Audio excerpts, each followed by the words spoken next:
Hello नमस्कार सुप्रभात दोस्तों, मैं सतीश पाल अपने परिवार सिलेक्शन गुरुजी यूट्यूब चैनल पर आपका हार्दिक स्वागत है। हम करते हैं, हम आशा करते हैं कि आप सभी स्वस्थ और मस्त होंगे।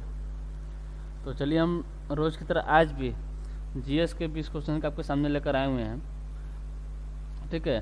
जो कि आपके, अगर हम बात करें एसएससी जीडी की बैच प्रैक्टिस सेट की बात करें तो जो आपका पहला, अगर एसएससी जीडी जो प्रैक्टिस सेट चलाया जा रहा है, ठीक है, उसके अगर हम टाइम टेबल की बात करें, कौन सी क्लास आपको कब मिलती है, सुबह 6 बजे की बात करें तो आपको जीएस क्लास जो कि हम लेकर आते हैं। उसके 1 घंटे बाद आपके योगेश सर के द्वारा आपके सामने रीजनिंग लेकर आया जाता है। और अगर पूछे मैथ की बात करें तो मैथ आपको सुबह 8 बजे दीपक सर के द्वारा कराया जाता है। और इसके ठीक 1 घंटे बाद यानी सुबह 9 बजे आपके जयशंकर सर के द्वारा हिंदी कराया जाता है, ठीक है। तो चलिए अपने प्रैक्टिस सेट की तरफ बढ़ते हैं और आज का अपने पहला क्वेश्चन देखते हैं। आज का हमारा पहला क्वेश्चन दिया है कि निम्नलिखित में से कौन सा वेद गद्य व पद्य दोनों में है। निम्नलिखित में से कौन सा वेद जो है आपका गद्य व पद्य दोनों में उल्लेखित है। ऑप्शन है दिया आपका ऋग्वेद, ऑप्शन बी दिया आपका सामवेद, ऑप्शन सी दिया आपका यजुर्वेद और ऑप्शन डी दिया आपका अथर्ववेद। अगर हम किसकी बात करें, ऋग्वेद की बात करें, किसकी, ऋग्वेद की बात करें। ऋग्वेद का आयुर्वेद क्या, ऋग्वेद का पूछा था उपवेद क्या है, उपवेद। ऋग्वेद का उपवेद क्या है, तो ये आपका आयुर्वेद है। क्या है, आयुर्वेद है। ऋग्वेद का उपवेद क्या है, ऋग्वेद का उपवेद है आपका आयुर्वेद, आयुर्वेद, ठीक है। इसका है आपके ऋग्वेद का। और ऋग्वेद में बात करें कितने मंडल है, इसमें आपके 10 मंडल हैं। कितने, 10 मंडल हैं। 1028 आपके सूक्त हैं, 1028 सूक्त हैं। लगभग 1.5 लाख शब्द हैं इसमें, लगभग 1.5 लाख शब्द हैं। सामवेद की बात करें तो इसे संगीत का जनक माना जाता है। किसका, संगीत का जनक, संगीत का जनक। अगर पूछे संगीत का जनक किस वेद को माना जाता है तो माना जाता है आपको सामवेद को।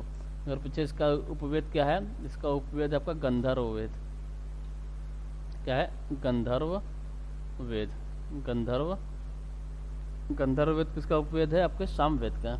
अगर वहीं पर बात करें यजुर्वेद की तो यजुर्वेद जो है आपका, ये आपके गद्य व पद्य दोनों में उल्लेखित है। किसमें, गद्य व पद्य दोनों में उल्लेखित है, यानी ऑप्शन सी हमारा जो है ये सही आंसर होता है, ठीक है। इसे क्या कहते हैं, इसे चंपू काव्य भी कहा जाता है, चंपू काव्य, ठीक है। पूछा कर सकते किस वेद को चंपू काव्य के नाम से जाना जाता है, तो जाना जाता है यजुर्वेद को। अगर पूछे इसका उपवेद क्या है तो इसका उपवेद आपका धनुर्वेद है, धनुर्वेद है।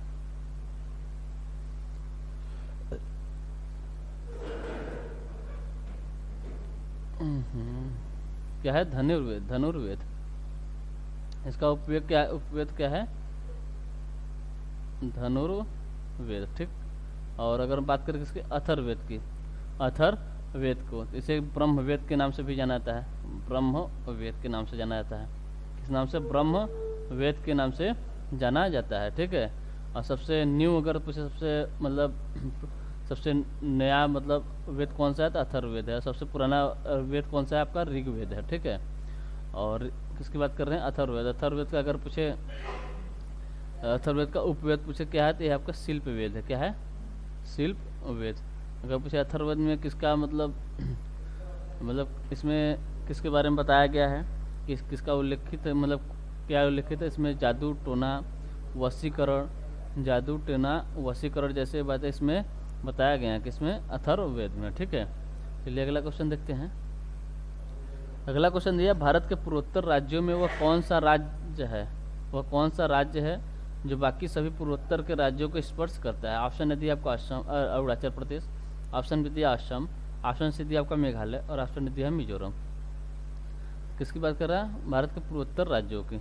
अगर हम इसे मैप पे देखें, ठीक है, ये रहा आपका भारत का मैप, ये रहा आपका भारत का मैप। इसे ज़्यादा बड़ा कर लेते हैं तो ज़्यादा साफ दिखेगा, ठीक है। इसमें दिया आपका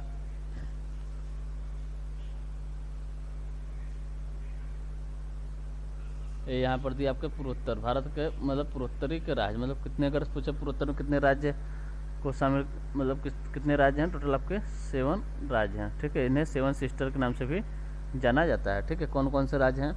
असम है, अरुणाचल प्रदेश है, नागालैंड है, मणिपुर है, मिजोरम है, त्रिपुरा और मेघालय है। तो इसमें एक कौन सा राज्य है जो कि बाकी सभी राज्यों को स्पर्श करता है? तो इसमें आप देख रहे होंगे कि असम।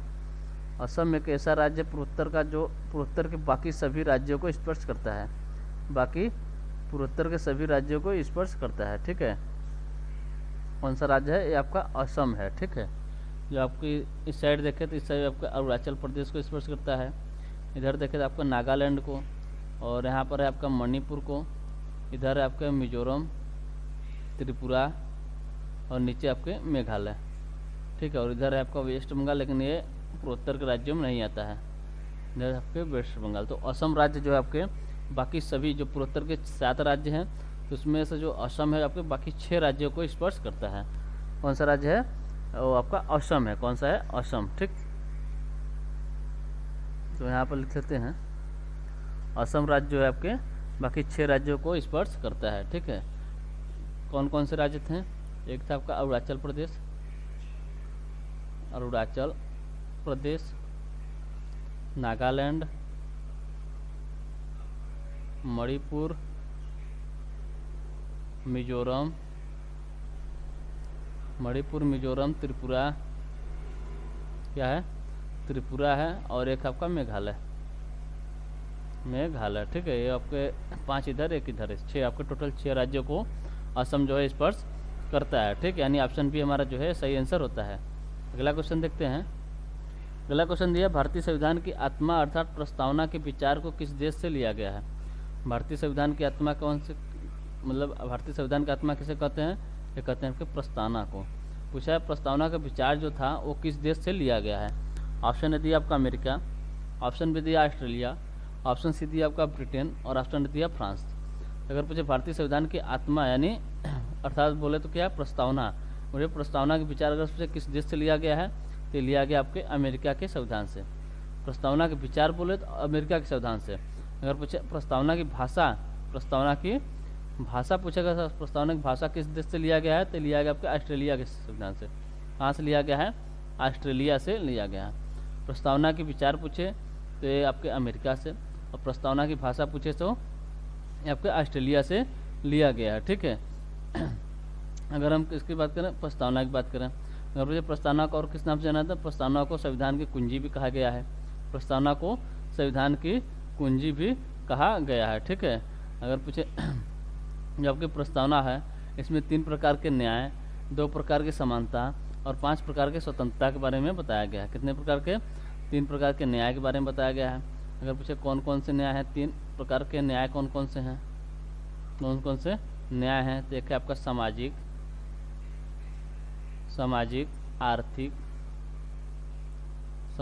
आर्थिक और राजनीतिक। भारतीय संविधान की प्रस्तावना में 3 आपके न्याय के बारे में बताया गया है। इसमें 2 हैं आपके, 2 समानता के बारे में बताया गया है। कौन कौन समानता है? प्रतिष्ठा और अवसर की समानता, प्रतिष्ठा और अवसर की समानता के बारे में बताया गया है। और बोले तो 5 प्रकार के क्या है? 5 प्रकार के आपके स्वतंत्रता के बारे में बताया गया है, स्वतंत्रता के बारे में बताया गया है। ठीक है, कौन कौन स्वतंत्रता है? विचार की स्वतंत्रता, अभिव्यक्ति की स्वतंत्रता, और विश्वास की स्वतंत्रता, धर्म और उपासना की स्वतंत्रता। ठीक है, ये आपके 5 प्रकार के हो गए आपका स्वतंत्रता, 2 प्रकार का हो गया आपका समानता, और 3 प्रकार के न्याय के बारे में किसमें बताया गया? आपके भारत के प्रस्तावना में बताया गया। किसमें? प्रस्तावना में बताया गया है। ठीक है, ये वही संविधान है जिसे पंडित जवाहरलाल नेहरू ने किसमें संविधान सभा की 3री बैठक यानी 13 दिसंबर 1946 को उद्देश्य प्रस्ताव के रूप में पेश किए थे। ठीक है, ये उसी का विकसित रूप है। ठीक, उसी का विकसित रूप है। कब पेश किए थे? 13 दिसंबर 1946 को, और जिसे संविधान सभा ने कब? 22 जनवरी 1947 को स्वीकार किया था। 22 जनवरी 1947 को संविधान सभा ने इसे स्वीकार किया था। ठीक, अगला क्वेश्चन देखते हैं। अगला क्वेश्चन दिया है, प्रस्तावना में अब तक कितनी बार संशोधन हुआ है? प्रस्तावना में अब तक कितनी बार संशोधन हुआ है। ऑप्शन ए दिया है 2, ऑप्शन बी दिया आपका 1, ऑप्शन सी दिया 4 और ऑप्शन डी दिया 3। तो अगर पूछे प्रस्तावना में कितनी बार संशोधन हुआ है तो वह आपका 1 बार।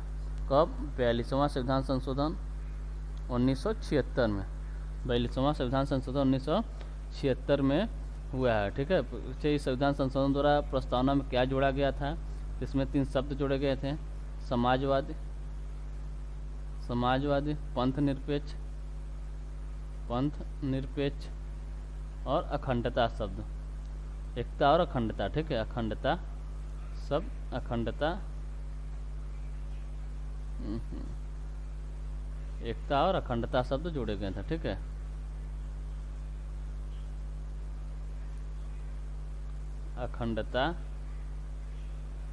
अखंडता शब्द जोड़े गए थे। 3 शब्द आपके जोड़े गए, समाजवादी, पंथ निरपेक्ष और अखंडता शब्द जोड़े गए थे। कब? 1976 में, यानी 42वां संविधान संशोधन 1976। अभी तक एक ही बार संशोधन हुआ है।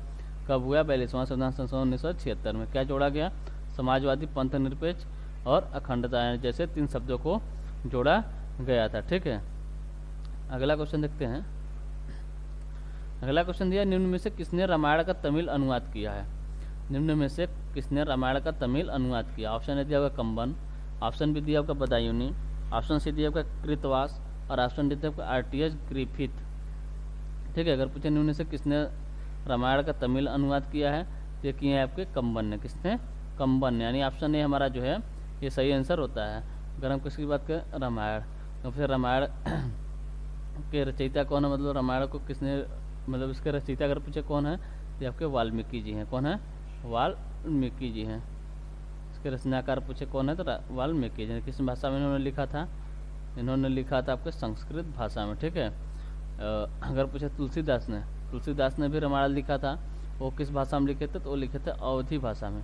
वो मतलब तुलसीदास बाद में लिखे थे तुलसीदास पूछे इसने किस भाषा में लिखा तो उन्होंने लिखा था अवधी भाषा में। ठीक है, और जबकि कंबन जो है इसका अनुवाद तमिल भाषा में किए थे। बदायूनी की बात करें, बदायूनी ने रामायण को किस भाषा में मतलब अनुवादित किया था तो ये किए थे आपके फारसी भाषा में बदायूनी ने किया। और कृतवास की बात करें तो इन्होंने बांग्ला में किया था, रामायण का बांग्ला अनुवाद किया था। और आरटीएच ग्रिफिथ की बात करें तो इन्होंने अंग्रेजी में इसका अनुवाद किया था। ठीक है, रामायण की बात करें तो इसमें कितने कांड हैं, टोटल आपके 7 कांड हैं। कौन कौन से कांड हैं? पहला कांड की बात करें तो आपका बाल कांड है। इसके बाद आपका अयोध्या कांड है। एक है आपका अरण्य कांड, तीसरा कौन सा है? अरण्य कांड है। चौथा आपका किष्किंधा कांड है। चौथा आपका किष्किंधा कांड है। 5वां की बात करें, 5वां आपका सुंदर कांड है। छठे की बात करें, छठा आपका लंका कांड और 7वां आपका उत्तर कांड। 7वां आपका कौन सा कांड है? उत्तर कांड है। टोटल आपके 7 कांड है, बाल कांड, अयोध्या कांड, अरण्य कांड, किष्किंधा कांड, सुंदर कांड, लंका कांड और उत्तर कांड। टोटल आपके कितने कांड है? आपके 7 कांड है। ठीक, अगला क्वेश्चन देखते हैं। अगला क्वेश्चन दिया, भारत के कितने राज्य म्यांमार के साथ अपनी सीमा साझा करते हैं। भारत के कितने राज्य हैं जो है म्यांमार के साथ अपनी सीमा साझा करते हैं। ठीक है, इसको उठा दें कि राज्य म्यांमार के साथ अपनी सीमा साझा करते हैं। ऑप्शन ए दिया आपका 3, ऑप्शन बी दिया आपका 5, ऑप्शन सी दिया आपका 6 और ऑप्शन डी दिया आपका 4। तो इसे भी हम अगर मैप से देखें तो इधर देख लेते हैं। किसकी बात कर रहा था? म्यांमार की ना। ये रहा आपका म्यांमार, ये म्यांमार रहा। ठीक है, अगर पूछे इसमें कौन कौन से राज्य हैं तो ऊपर है आपका अरुणाचल प्रदेश, नागालैंड, मणिपुर और मिजोरम। ये 4 राज्य जो है आपके किसके साथ? म्यांमार के साथ अपनी सीमा साझा करते हैं। किसके साथ? म्यांमार के साथ सीमा साझा करते हैं। ठीक, तो यहाँ पर देख लेते हैं कौन कौन से राज्य थे। एक था आपका ऊपर अरुणाचल प्रदेश,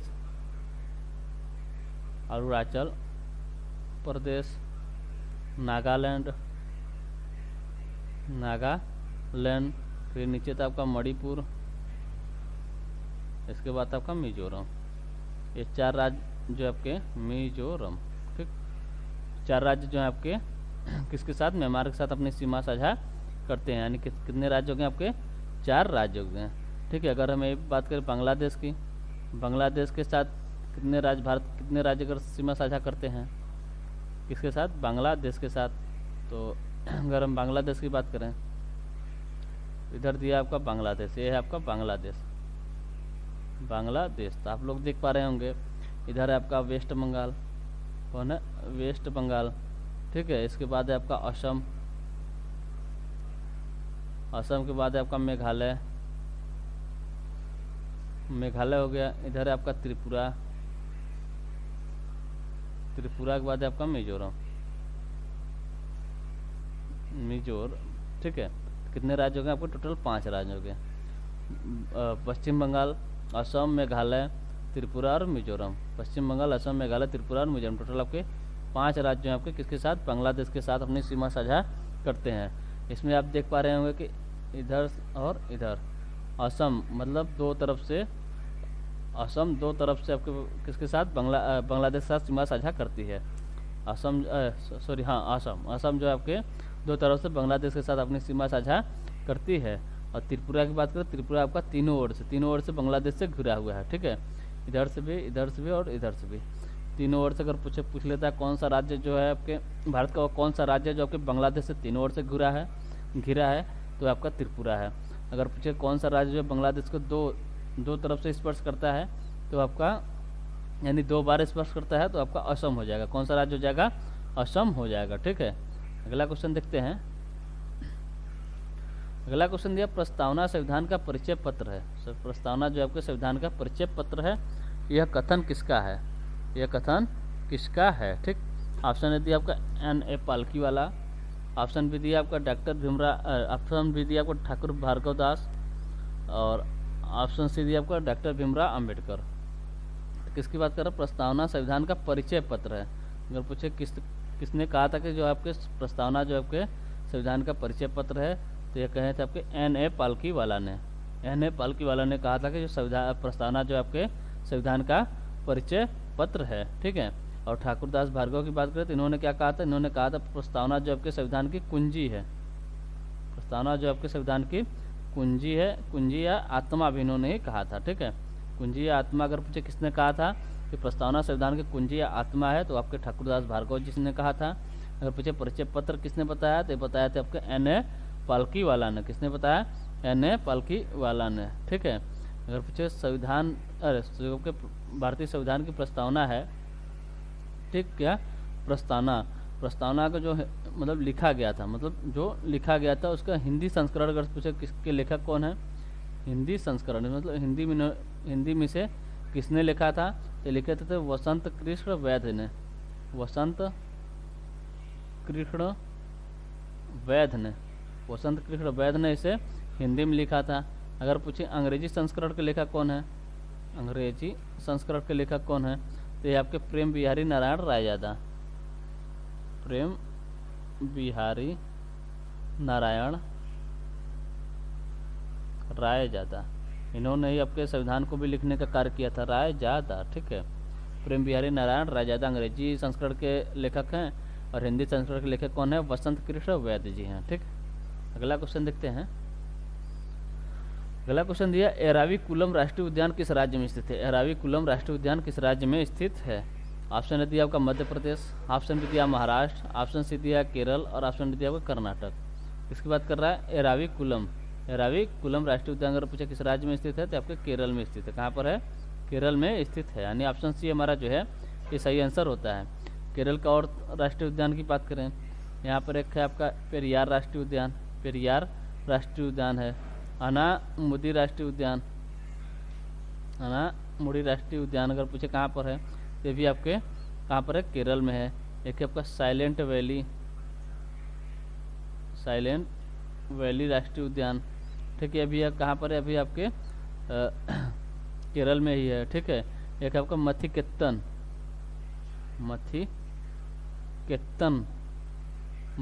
राष्ट्रीय उद्यान, ठीक है। ये सब कहाँ है, ये सब आपके केरल में ही स्थित हैं। कौन कौन से हैं? पेरियार राष्ट्रीय उद्यान, अनामुडी राष्ट्रीय उद्यान, साइलेंट वैली राष्ट्रीय उद्यान और मथिकेतन राष्ट्रीय उद्यान। ठीक, अगला क्वेश्चन देखते हैं। अगला क्वेश्चन दिया सबसे पुराना पुराण निम्न में से कौन सा है? सबसे पुराना पुराण जो आपके निम्न में से कौन सा है? ऑप्शन ने दिया मत्स्य पुराण, ऑप्शन भी दिया आपके विष्णु पुराण, ऑप्शन सी दिया आपका वायु पुराण और ऑप्शन ने दिया कि भागवत पुराण। ठीक है, अगर पूछे पुराणों की संख्या कुल कितनी है तो आपके टोटल आपके 18 पुराण हैं। टोटल आपके 18 पुराण हैं। ठीक है, तो सबसे पुराना पुराण पूछे कौन सा है तो ये आपके मत्स्य पुराण है। कौन सा है? मत्स्य पुराण है, यानी ऑप्शन ए हमारा जो है ये सही आंसर होता है। इसी मत्स्य पुराण में किसके भगवान विष्णु के 10 अवतार के बारे में बताया गया है। भगवान विष्णु के 10 अवतार के बारे में बताया गया है। 10 अवतार के बारे में बताया गया किसमें? मत्स्य पुराण में। तो फिर 10 अवतार की अगर हम बात करें तो कौन कौन से हैं तो एक खुद आपका मत्स्य यानी मीन मत्स्य मतलब मीन। कौन सा अवतार है? मत्स्य है। एक आपका कूर्म यानी कछुआ, कूर्म है। वराह है, नृसिंह है, नृसिंह है। एक है आपका वामन है। क्या है? वामन है यानी बौना होता है इसका मतलब।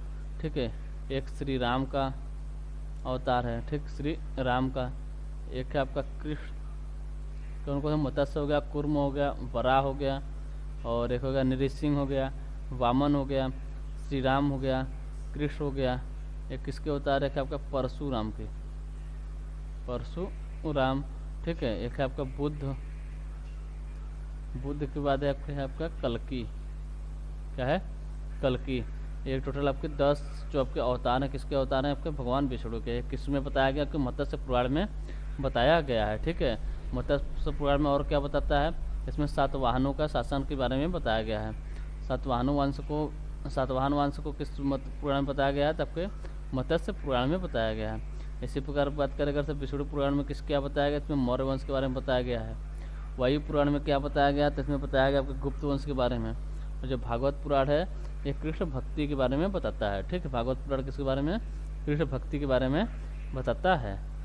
अगला क्वेश्चन देखते हैं। अगला क्वेश्चन दिया निम्न में से कौन सा राज्य है जो नेपाल के साथ अपनी सीमा साझा नहीं करता है? इनमें से वो कौन सा राज्य जो आपके नेपाल के साथ अपनी सीमा साझा नहीं करता है? ठीक है, ऑप्शन ने दिया आपका उत्तराखंड, ऑप्शन भी दिया आपका उत्तर प्रदेश, ऑप्शन सी दिया हिमाचल प्रदेश और ऑप्शन डी दिया बिहार। इसे भी अगर हम मैप पे देख लें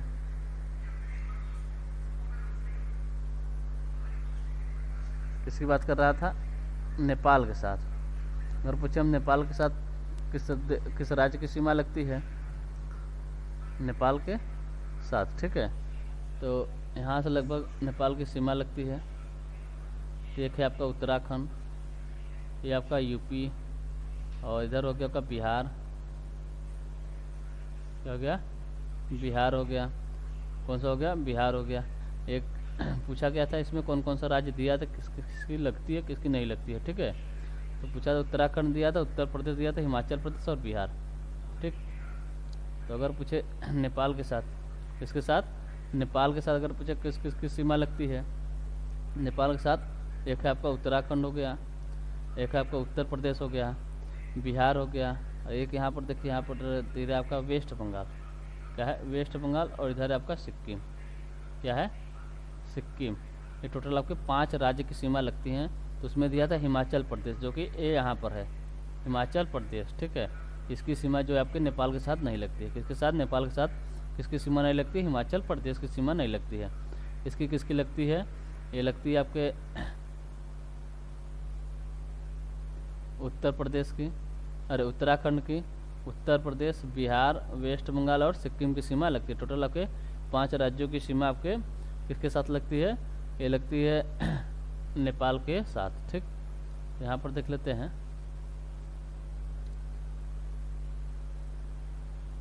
पूछा था नेपाल के साथ ना। ठीक, कौन कौन से राज्य थे?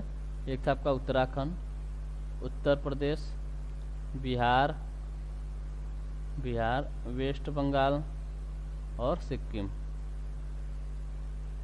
ये टोटल आपके 5 राज्यों की सीमा किसके साथ लगती है? आपके नेपाल के साथ लगती है। लेकिन इसमें जो है हिमाचल प्रदेश है इसकी सीमा नेपाल के साथ नहीं लगती, यानी ऑप्शन सी हमारा जो है ये सही आंसर होता है। अगला क्वेश्चन देखते हैं। अगला क्वेश्चन दिया, निम्नलिखित में से कौन सी आर्थिक गतिविधि भारत में अधिकतम लोगों को रोजगार देती है। निम्नलिखित में से कौन सी आर्थिक गतिविधि जो है आपके भारत के अधिकतम लोगों को रोजगार देती है। ऑप्शन दिया पर्यटन, ऑप्शन बी दिया विनिर्माण, ऑप्शन सी दिया कृषि और ऑप्शन दिया खनन। तो अधिकतम लोगों को, भारत में अधिकतम लोगों को रोजगार को पूछे कौन सी आर्थिक गतिविधि देती है, ये देती है आपकी कृषि। कौन सी देती है, कृषि, जो कि लगभग अगर बात करें तो आधी कामकाजी आबादी जो है आपकी कृषि कार्य करता है। ठीक है, आधी जो आपके आबादी है वो किस में लगे हुए हैं, तो आपके कृषि में लगे हुए हैं, जो कुल सकल घरेलू उत्पाद का 5वां हिस्सा है, जो कुल सकल घरेलू उत्पाद का 5वां हिस्सा है। अगला क्वेश्चन देखते हैं। अगला क्वेश्चन दिया, डैश को आमतौर पर दूध की चीनी कहा जाता है क्योंकि यह दूध में पाया जाता है। दूध में क्या पाया जाता है। ऑप्शन दिया ग्लूकोज, ऑप्शन बी दिया फ्रुक्टोज, ऑप्शन सी दिया आपका माल्टोज और ऑप्शन डी दिया लैक्टोज। क्या हो जाएगा आंसर हमारा, लैक्टोज, यानी ऑप्शन डी हमारा जो है ये सही आंसर होता है। लैक्टेज जो आपका लैक्टोज को किसको, लैक्टोज को आमतौर पर दूध की चीनी कहा जाता है क्योंकि यह दूध में पाया जाता है। ठीक है, अगला क्वेश्चन देखते हैं।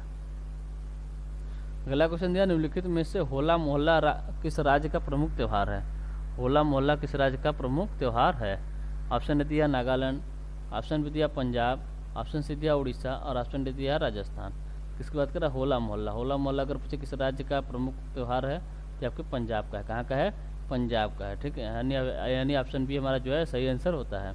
और पंजाब के और प्रमुख उत्सव की बात करें तो एक हो गया आपका वैसाखी हो गया, एक है आपका गुरु पर्व हो गया, और एक मनाया जाता है यहाँ पर लोहड़ी, जो कि आपके फसल कटाई के समय मनाया जाता है।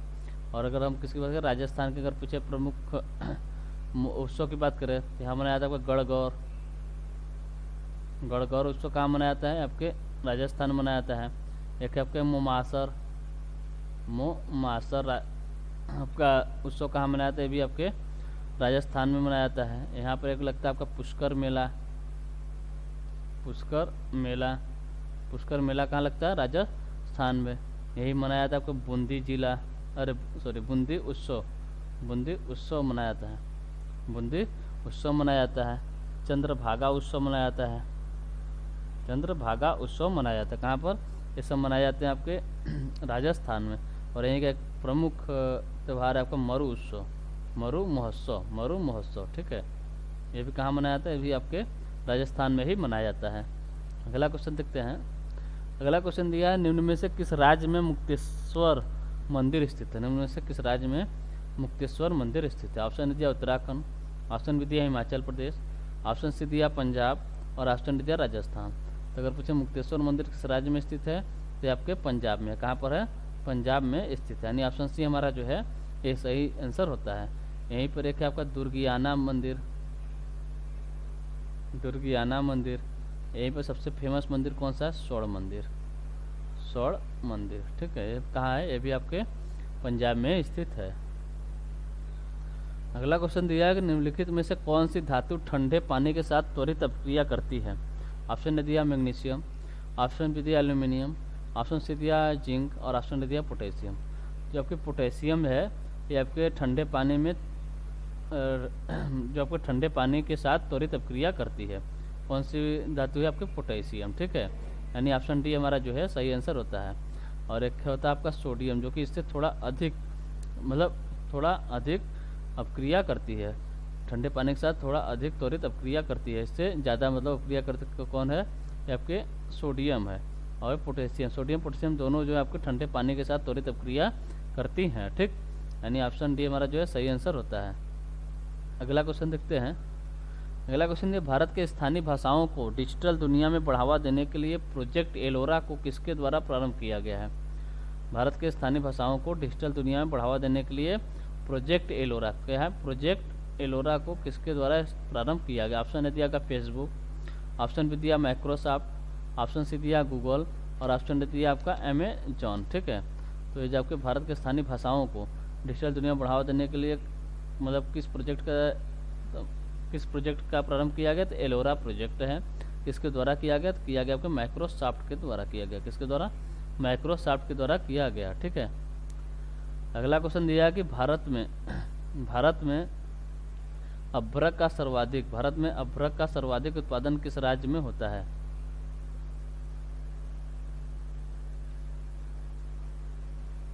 भारत में अभ्रक का सर्वाधिक उत्पादन किस राज्य में होता है? ऑप्शन ए दिया आपका मध्य प्रदेश, ऑप्शन बी दिया आपका राजस्थान, ऑप्शन सी दिया झारखंड और ऑप्शन डी दिया आपका आंध्र प्रदेश। अगर पूछे भारत में अभ्रक का सर्वाधिक उत्पादन किस राज्य में होता है, तो होता है आपके आंध्र प्रदेश में। कहाँ पर? आंध्र प्रदेश में। आंध्र प्रदेश में कौन सा जिला है सबसे ज़्यादा उत्पादन होता है जहाँ पर अभ्रक का? तो आपका नेल्लोर जिला है। नेल्लोर जिला है। ठीक है, जो कि सबसे ज़्यादा अभ्रक के उत्पादन के लिए प्रसिद्ध है, नेल्लोर जिला। ठीक, कहाँ का? आंध्र प्रदेश का। यानी ऑप्शन डी हमारा जो है ये सही आंसर होता है। पहले स्थान पे अभ्रक उत्पादन में कौन सा राज्य है? आंध्र प्रदेश है। इसके बाद आता है आपका राजस्थान, फिर आपका बिहार है और झारखंड है। ठीक, अगला क्वेश्चन देखते हैं। अगला क्वेश्चन दिया अलग शब्द का चयन कीजिए। ऑप्शन ए दिया मधुमेह, ऑप्शन बी दिया कैंसर, ऑप्शन सी दिया आपका अस्थमा और ऑप्शन डी दिया अस्थि मज्जा। ऐसे तो शब्द है, ये क्वेश्चन आपका रीजनिंग का है, लेकिन दे दिया जिसमें चलिए कर लेते हैं। दिया कि अलग शब्द का चयन कीजिए। ठीक है, मधुमेह, कैंसर, अस्थमा और अस्थि मज्जा। इन तीनों की अगर हम बात करें तो तीनों क्या हैं? आपके एक प्रकार के रोग हैं। ठीक है, और अस्थि मज्जा क्या है? कि हड्डी के अंदर पाए जाने वाली स्पंजी उत्तक है। क्या है? ये आपके हड्डी के अंदर पाए जाने वाली, कहाँ पर? हड्डी के अंदर पाए जाने वाली स्पंजी उत्तक है।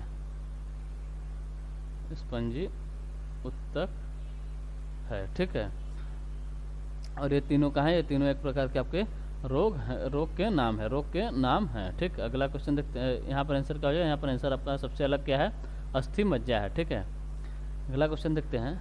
अगला क्वेश्चन ये प्रधानमंत्री द्वारा हर घर जल के लक्ष्य के साथ जल जीवन मिशन कब शुरू किया गया था? ठीक है, ऑप्शन ए दिया आपका 2015, ऑप्शन बी दिया 2019, ऑप्शन सी दिया आपका 2014 और ऑप्शन डी दिया 2020। तो प्रधानमंत्री द्वारा हर घर जल के लक्ष्य के साथ जल जीवन मिशन कुछ अगर कब शुरू किया गया था?